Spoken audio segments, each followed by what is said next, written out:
about French and Slovak Velvet divorce. You saw the photo of the president of Slovakia and Czech Republic. You could see basically the chemistry of friendship among them. And this is the idea of those people coming here. They demonstrate, they are sitting next to one another, they are talking to next to one another, and the task is to get rid of this Moscow racism against the Chechenians, Bashkirs, and so on, and give possibility to live freely in friendship among one another. This would be my message. Katia Margolis and she has many comments already, but I'll ask you to start from your thoughts in general, and then you can move to your comments directly. Thank you. Thank you. I'll embrace both, because Russian colonialism is something very difficult to talk about, because it hasn't been seen and recognized as such for centuries. Therefore, it hasn't started with chauvinistic racist attitude now, or in 22, or in 14. It has very deep roots in Russian consciousness, in Russian mentality, in the whole Russian history. And that's something that should be acknowledged and well taught.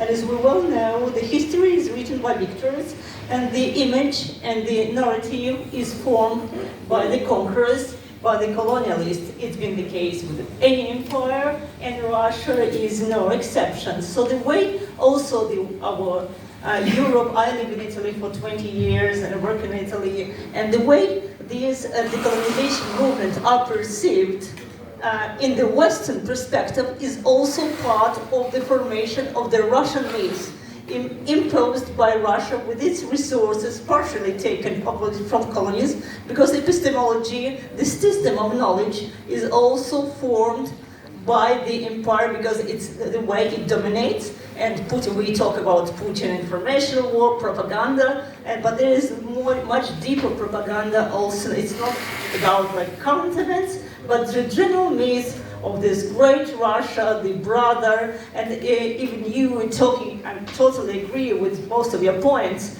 while addressing how dangerous is this image of these wild kind of tribes starting straight away to fight between them. This is a total colonial, typical Orientalist view that has been disseminated and reconstructed a long time ago with Said's book, and the Russia has always evaded the classical post-colonial, decolonial narrative because it implies a lot of effort, informational effort, epistemological effort, intellectual effort, even at the level of the academic, Slavistic studies in the whole world, to preserve this image. And we're here not only to make this map real. What is more important, the maps start with the mental maps. It's not necessarily this kind of division with this kind of flag that, for instance, this United States of Siberia was an idea of an artist. It's an artistic vision, but sometimes artists or writers, as I am, find the vision or the words to decipher the thing that has not been named, has not been recognized as such, and therefore remain in gray zone. And I don't think we should worry too much about the nuclear weapons ending up in the hands of these not yet existent independent states, when we have the worst and the most dangerous maniac right now having all these nuclear weapons and threatening us every day with it. And I don't think this is the main danger we are facing. And so again, this idea that as soon as we start talking about sovereignty, independence, or main independence, or self-preservation, or languages, or anything, we forget that we're very much influenced.